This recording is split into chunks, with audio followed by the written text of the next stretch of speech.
मैं आपको सुनाने जा रहा हूं अपनी मंडली की सदस्य वृषाली जैन की लिखी कहानी मीरा। बात आज से करीब 500 साल पहले की है। ये वो वक्त था जब तुर्की और ईरानी ताकतें हिंदुस्तान में लूट नहीं बल्कि हुकूमत के इरादे से आने लगी थी। दिल्ली की गद्दी मुगलों के हाथ में थी। अकबर तेजी से अपना राज्य बढ़ा रहे थे। अगर कोई था जो इनके सामने डट के खड़ा था तो वो था राजस्थान, जहाँ के राजपूत अपनी मिट्टी, अपने धर्म और अपने वचन को लेकर लक्ष्मण रेखा से भी ज्यादा पक्के थे। ये वो दौर था जब तलवार तलवार को पूछती थी और धर्म के नाम पर सर उतारे जाने में 1 मिनट नहीं लगता था। मुगल राजपूतों की नफरत में जला करते थे और राजपूत मुगलों के कारण अपनी नींद खोते थे। पर यह कहानी इस खून खराबे की नहीं है। ये कहानी उस दौर में लगातार हो रहे तख्ता पलट की भी नहीं है। ये कहानी तो इस खून खराबे और नफरत के बीच पल रहे एक अनोखे प्रेम की है जिसे वक्त ने अमर कर दिया। राजस्थान के मेरता राज्य में उस समय राठौरों का राज था। वही राठौर जिन्होंने जोधपुर बसाया। उस समय मेरता के राणा राव डूडा जी थे। उनके छोटे बेटे रतन सिंह के हाथ सरहद की सुरक्षा थी। रतन सिंह सिपाही थे। जहाँ एक तरफ परिवार था, जीवन में आने वाली अपनी औलाद थी, वहीं दूसरी तरफ देश था और कुंवर होने की जिम्मेदारी थी। और जैसा कि हर सिपाही की जिंदगी में होता है, फर्ज परिवार से पहले आया। इसीलिए रतन सिंह अपनी बेटी की पहली किलकारी तक नहीं सुन पाए थे। उनकी बेटी मीरा, जिसे सारी प्रजा मीराबाई कहती थी। मीरा ने अपनी पहली मुस्कुराहट से ही सारे मेरता का दिल जीत लिया था। ऐसा खिलखिलाता सलोना रूप सारे राजपुताना में दूसरा था ही नहीं। अपने पिता से दूर पलती मीरा यूं भी सबकी लाडली हो गई थी। मीरा बस कह भर दे और राव डूडा जी तारे तक तोड़ने को तैयार हो जाते थे। मीरा की शिक्षा दीक्षा किसी योद्धा सी ही होती थी। दादी और माँ बहुत छोटी उम्र से ही मीरा को घर के कामकाज में निपुण बनाने में जुट गए थे। इसी तीर तलवार और कड़ाही करछी के बीच मीरा 6 साल की हो चली थी। इस विष्णु भक्त परिवार में संत साधुओं का विशेष ध्यान था। दरवाजे पर आने वाला हर साधु पूजनीय होता था, आदरणीय होता था। एक दिन ऐसे ही साधु के स्वागत सत्कार के बाद उनको आराम करने के लिए एक कमरा दिया गया। साधु ने एक पाटले पर लाल कपड़ा बिछाया और अपने साथ लाई हुई कृष्ण की मूर्ति स्थापित कर दी। उनके आराध्य की ये मूर्ति उन्हें उनके गुरु ने दी थी। मीरा अपनी दादी के साथ साधु बाबा को खीर देने आई थी। दादी की उंगली थामे आई मीरा कब हाथ छुड़ाकर कृष्ण मूर्ति के सामने जा बैठी, किसी का ध्यान ही नहीं गया। मीरा को लगा जैसे कान्हा ने खुद उसे आवाज देकर बुलाया हो। साधु बाबा राव डूडा जी के परिवार से बहुत खुश थे। प्रसन्न होकर बोले, कहिए क्या वर मांगती हैं रानी सा। रानी सा कुछ कहती इससे पहले ही मीरा बोल पड़ी, गुरुवर आप ये मूर्ति मुझे दे दीजिए। रानी सा को सूझ ही नहीं रहा था कि क्या कहें। मीरा ने आज तक ऐसी अटपटी बात कभी की ही नहीं थी। वो छोटी थी पर उसे मूर्ति और खिलौनों में फर्क बखूबी सिखाया गया था। लाडो वो महाराज के भगवान हैं, ऐसे नहीं मांगते। चलो क्षमा मांगो, उन्होंने बात संभालते हुए कहा। नहीं दादी साहब, भगवान सिर्फ महाराज के थोड़ी हैं, ये भगवान अब मेरे हैं। महाराज से कहिए ना ये कन्हैया मुझे दे दें। मीरा भी जिद पर अड़ी थी। साधु बाबा अजीब मुश्किल में फंस गए थे। वर तो उन्होंने ही दिया था। फिर कुछ सोचकर बोले, रानी साहब मांगने का वर तो आपका था, आपकी पोती का नहीं। मीरा फिर बोल पड़ी, महाराज आप मुझे ये मूर्ति दे देंगे तो आपके पास कृष्णा नहीं रहेंगे। रानी साहब पानी पानी हुई जा रही थी। कभी सुना है भला साधु संतों की रक्षा करने वाले राजपूत संत से उसकी मूर्ति मांग लें? मीराबाई अब आप बिल्कुल चुप रहेंगी। दादी साहब को इतना नाराज मीरा ने कभी नहीं देखा था। मीरा की बड़ी बड़ी आंखों में आंसू भर आए। छोटी सी बच्ची कांप के रह गई। साधु बाबा ने मूर्ति उठाई, झोले में रखी और चलने लगे। उस मूर्ति में न जाने क्या आकर्षण था। मीरा उसमें बंध गई थी। दादी साहब महाराज सचमुच वो मूर्ति नहीं देंगे? रानी सा डरे जा रही थी। राठौरों के घर से साधु नाराज होके जा रहा था, लेकिन न जाने साधु बाबा के मन में क्या आया, वो ड्योढ़ी नहीं लांग पाए। उस सांवले सलोने भोले से चेहरे पर कृष्णा के लिए लंबे लंबे आंसू थे। वो कितना भी जी लेते, अपने आगे किसी को तो कन्हैया सौंपने ही वाले थे। इससे ज्यादा समर्पण कहाँ ढूंढते वो। मीरा खाली पाटले के पास रो रही थी। साधु बाबा ने अपने कृष्णा वहीं रख दिए। मीरा ने देखा तो उछल पड़ी, दादी सा कृष्णा मेरे हुए। उस दिन से मीरा का हर जागता लम्हा अपने कृष्णा के पास बीतता। कृष्णा के सजने संवरने, रख रखाव, पूजा पाठ, सब की जिम्मेदारी उन नन्हे हाथों ने अपने आप उठा ली थी। उसके कमरे में सारा दिन कभी कृष्णा के कपड़े सिले जा रहे होते तो कभी गहने बन रहे होते। एक दिन इसी कमरे की खिड़की से मीरा ने एक बारात जाती देखी। सफेद घोड़े पर कमर में तलवार लगाए, माथे पर बड़ा सा तिलक किए, दूल्हा गाजे बाजे के साथ अपनी दुल्हनिया लेने जा रहा था। मीरा ने वहीं पास बैठी अपनी माँ से पूछा, माँ मेरा दूल्हा कौन है? उसकी माँ ने उसे फूल की टोकरी थमाते हुए कहा, तेरा दूल्हा? ये क्या बैठा सामने? तेरा कृष्णा। माँ तो हंसते हुए चली गई, लेकिन मीरा के मन में ये बात कहीं गहरी बैठ गई थी। मीरा की उम्र के साथ साथ उसका और उसके कृष्णा का रिश्ता भी गहरा होता जा रहा था। ये भक्त और भगवान के रिश्ते से कहीं ऊपर, कहीं अलग था। 14 साल की मीरा अपने लिखे भजन गाती, एक कृष्णा को सजाने के वास्ते तपती रेत पर नंगे पांव फूल ढूंढने निकल पड़ती। हजारों में से एक मोरपंख ढूंढ कर लाती कि कान्हा को कोई कमी न लगे। समय ने मीरा के रूप को भी बराबर की परवाज दी थी। मीरा उसके रखरखाव में भी कोई कसर नहीं छोड़ती थी। कहीं उसके कान्हा उसे देखते तो ये ना कह देते कि मीरा अपना जरा भी ध्यान नहीं रखती। उन दिनों ब्याह की उम्र बहुत छोटी हुआ करती थी। फिर मीरा के रूप, गण और गुण की चर्चा यूं भी पूरे राजपुताना में फैल गई थी। राव डूडा जी के सर एक ऐसी बच्ची की जिम्मेदारी थी जिसने 10 साल की कच्ची उम्र में अपनी माँ को खोने का दुख झेल लिया था। उस समय में वो भी सिर्फ अपने कृष्णा से ही दुख बांटती थी। दुनिया कहती मीरा कृष्णा भक्त है। मीरा कहती कृष्णा मेरे भगवान नहीं, मेरे पति हैं, संगी हैं, सखा हैं, साया है।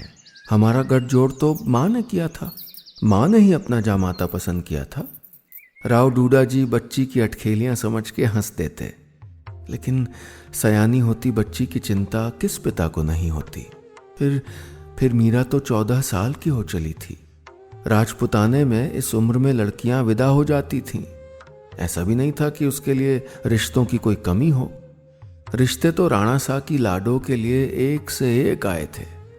पर एक दिन पैगाम आया राणा संग्राम सिंह के यहाँ से। राणा संग्राम सिंह, जिसे सारा राजपुताना राणा सांगा कहता था। वीरों में बाघ, चालाकों में लोमड़ी और स्वभाव में नारियल सी हस्ती थी राणा सांगा की। मेवाड़ के राजा, माँ दुर्गा के घोर उपासक और सिसोदिया खानदान की नाक राणा सांगा ने अपने बेटे कुंवर भोजराज का रिश्ता भेजा था मीराबाई के लिए। राव डूडा जी ने हाँ करने में एक पल की भी देरी नहीं की थी। भाग्य तो उनकी बेटी के अब खुले थे। जब मीरा को ये पता चला तो उसने लाख मिन्नतें की, मनुहार की, गिड़गिड़ाई कि दादा साहब ब्याह तो मेरा हो चुका, अब कुंवर सा को दूं भी तो क्या। पर आखिर में राव बस इतना बोले, हमने हाँ कर दी है बेटी, अब परिवार की इज्जत आपके हाथ है, जो चाहे सो करिए। बेटियां तब भी इज्जत पर कुर्बानी देती थीं, बेटियां अब भी इज्जत पर कुर्बानी देती हैं। मीराबाई मान गई। मेवाड़ से आई बारात परियों की कहानियों से सुंदर थी और कुंवर भोजराज शहजादों सा ही खूबसूरत। मीरा ने आईने में खुद को देखते हुए अपनी सखी संजुक्ता से बस इतना कहा, ब्याह वाले दिन के लिए कान्हा की लाल जरी वाली पगड़ी सी देना संजुक्ता। मंडप सजा, फेरे पड़े, डोली सजी। मीराबाई कान्हा को गोद में बिठाए डोली चढ़ गईं। डोली मेवाड़ पहुंची। कुंवर भोजराज के पीछे पीछे मीराबाई चलती रहीं। मीराबाई की गोद में कान्हा और इनके पीछे चलती संजुक्ता। द्वार पर भोजराज की बहन उदाबाई स्वागत के लिए खड़ी थी। उदाबाई ने मीरा की सुंदरता के बारे में केवल सुना ही था। मीराबाई की सुंदरता के आगे सब फीका था। उदा के मन में कहीं मीरा से कमतर होने की भावना बिना कुछ कहे सुने ही पल गई। उदा ने मीरा को पूरा महल दिखाया। पूजा वाले कमरे में राणा सांगा के पूर्वजों की तस्वीरें भी थीं। उदा मीरा से बोली, यह हमारे पूर्वज हैं, सब एक से एक महावीर महापराक्रमी। माँ दुर्गा की कृपा से आज तक उनके नाम पर हमने कोई आंच नहीं आने दी। इस कुल की देवी दुर्गा हैं। हमने सुना है तुम्हारी ईश्वर में बड़ी आस्था है। अब से तुम्हारी सारी भक्ति दुर्गा के चरणों में ही होनी चाहिए। मीरा की गृहस्थी शुरू हो गई। भोजराज मीरा को बहुत पसंद करते थे। मीरा के राग, मीरा की लेखनी, मीरा की आंखें, सब कुछ। भोज कहते, मीरा के लिखने की ताकत और एक तारे की धुन अगर उनके पास होती तो युद्ध में इससे बड़े कोई हथियार हो ही नहीं सकते थे। एक रोज मीरा के पास आए और बोले, संजुक्ता कहती है तुम राधा से जलती हो। संजुक्ता आपको मेरी सारी बातें बता देती है। मीरा कृष्णा के लिए दुपट्टा सीते हुए बोली। भोज ने उनके हाथ से वो दुपट्टा ले लिया। उसको उंगलियों के बीच फंसाते हुए बोले, जानती हो, जिस दिन संजुक्ता ने ये बताया था उस दिन बड़ी हंसी आई थी, पर आज मुझे तुम्हारे कृष्णा से वैसी ही जलन हो रही है मीरा। मीरा ने भोज से दुपट्टा लिया और गाने लगी, राणा जी मैं तो गोविंद के गुण गासूं, राजा रूठे नगरी राखो, हरि के पास ही जासूं। भोज आगे न सुन सके, उठकर चले गए। उनका प्रेम एक बार फिर ठुकरा दिया गया था। उदा ने मौका सही समझा। कुंवर को अकेला पाकर बोली, जानते हैं महल में कैसी कैसी बातें हो रही हैं भाई साहब। भाभी साहब नगर के मंदिर में घंटों दरवाजे बंद किए बैठी रहती हैं, मंदिर के आंगन में नाचती हैं। अरे जाने कितने साधु आते हैं वहां, पता नहीं क्या चलता होगा। भोजराज ने एक गुस्से भरी नजर से उदा को देखा और वहां से तमतमाते हुए चले गए। उदा अपने मकसद में कामयाब हो गई थी। कुंवर भोजराज थोड़ी देर बाद नगर के बाहर पोखर के पास अकेले बैठे थे। आज जो उनकी बहन उदा ने कहा था वो उनके लिए नया नहीं था। वो अपनी पीठ पीछे दबी जबान में ये सब पहले भी सुन चुके थे। उन्हें याद था जब उन्होंने मीराबाई को पहली बार देखा था। बाबा को भले ही मीरा अपने रूप और समर्पण के लिए पसंद आई हो, लेकिन भोजराज तो मीरा की दया पर फिदा थे। उन्होंने मीरा को कितनी ही बार बीमार पक्षियों का इलाज करते हुए देखा था, कितनी ही बार झाड़ में फंसी तितलियों को छुड़ाते देखा था। वो कभी किसी दासी पर बिगड़ी हो ऐसा सुना नहीं गया। भोज ने अपनी कलाई पर बंधी तुलसी की माला देखी तो उनकी आंखें भर आईं।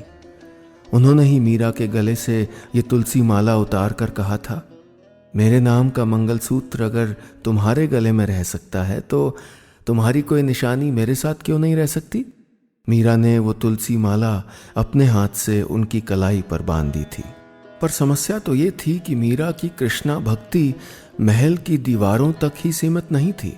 वो मिरासी, जिसको दुनिया बड़ा संत रैदास कहती थी, वो तक मीरा की भक्ति पर कविता करने लगा था।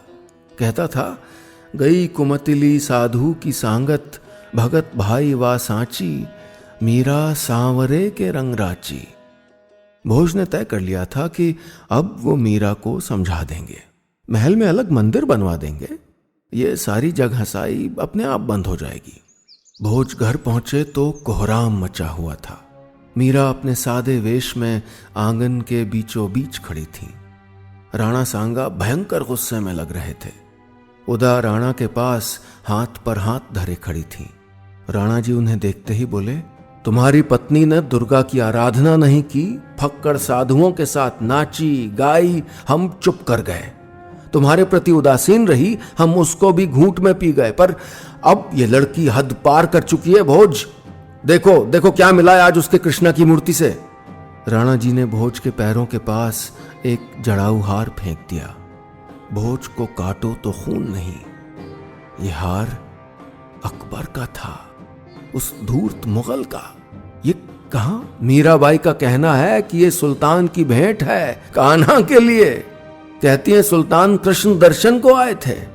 उदा का कहना है कि कुछ दिन पहले मीरा ने एक गुप्त चिट्ठी भी देश की सीमा के बाहर भिजवाई है। तुम्हारी पत्नी देशद्रोही है भोज, और इस द्रोह का सिर्फ एक दंड है, मृत्युदंड। भोज को लगा वक्त कहीं जम गया है और उनके नीचे की धरती उन्हें पी जाना चाहती है।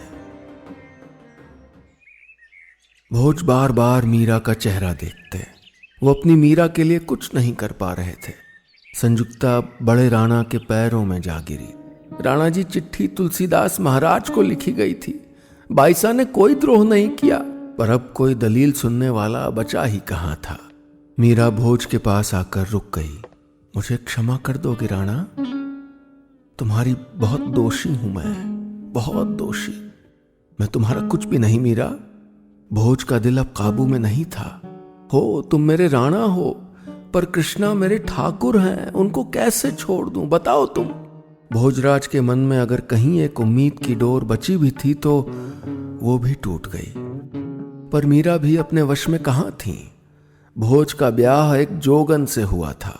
इसमें न भोज की गलती थी न जोगन की। गलती तो सिर्फ परिस्थिति की थी। मीरा का दंड तय था। तमाम दरबारी, राजपुरोहित, मंत्री, सबका एक ही मत था, मीरा को मृत्युदंड ही मिले। जब नफरत मन पे हावी हो तो न्याय अन्याय में भेद रह भी कहां जाता है। भोज एक आखिरी कोशिश करने मीरा के पास तहखाने पहुंचे। मीरा, तुम क्षमा मांग लो सबसे, कह दो कि करोगी दुर्गा की उपासना, वो सब छोड़ देंगे तुमको। पर सांवरे को कैसे छोड़ूं राणा, झूठ कैसे बोलूं? मीरा सलाखों के पीछे से बोली। जानता था नहीं मानोगी। मैं चाबी लाया हूं, संजुक्ता भी तैयार है। द्वारका चली जाओ, भाग जाओ यहां से अपने कन्हैया के पास। आगे जो होगा सो मैं देख लूंगा। और अपने राणा का नाम खराब कर दूं? क्या मैं राणा की राजपूतनी नहीं? मेरे राह की बाधा मत बनो राणा। अपने कान्हा के प्रेम के लिए मुझे यह युद्ध जीतना है। तुम यूं पीछे से मत बुलाओ। भोजराज के पास अब कहने को कुछ नहीं था। उनको ऐसा लग रहा था जैसे मीरा के पीछे से 100 सूर्य एक साथ चमक उठे हों। नजर मिलाए नहीं मिलती थी। अगली सुबह दरबार में वही हुआ जो तय था। मीरा अपना एक तारा लिए सभा के बीचों बीच खड़ी थी।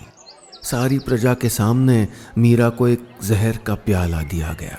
मीरा ने बिना किसी प्रतिवाद के वो पूरा प्याला पी लिया। फिर वो मुड़ी और शहर के बाहर उसी मंदिर की ओर बढ़ गईं जहां वो साधु संगत किया करती थीं। कहते हैं मीरा की रगों में इतना प्रेम था कि विष भी पानी हो गया। जहर का असर हुआ ही नहीं। सुना है मीरा को मंदिर में जाते तो सबने देखा। अंदर से आवाज भी आई कि मेरे तो गिरधर गोपाल दूसरो न कोई, मेरे तो गिरधर गोपाल दूसरो न कोई। पर जब सब भीतर गए तो वहां सिर्फ मीरा का एक तारा और मंगलसूत्र ही शेष थे। उसके आगे मीरा कहाँ गईं किसी को नहीं पता। भोज के प्रेम का कर्ज चुक गया था और कान्हा के साथ उनका रिश्ता वो तो अमर है। दोस्तों, ये कहानी बस इतनी ही।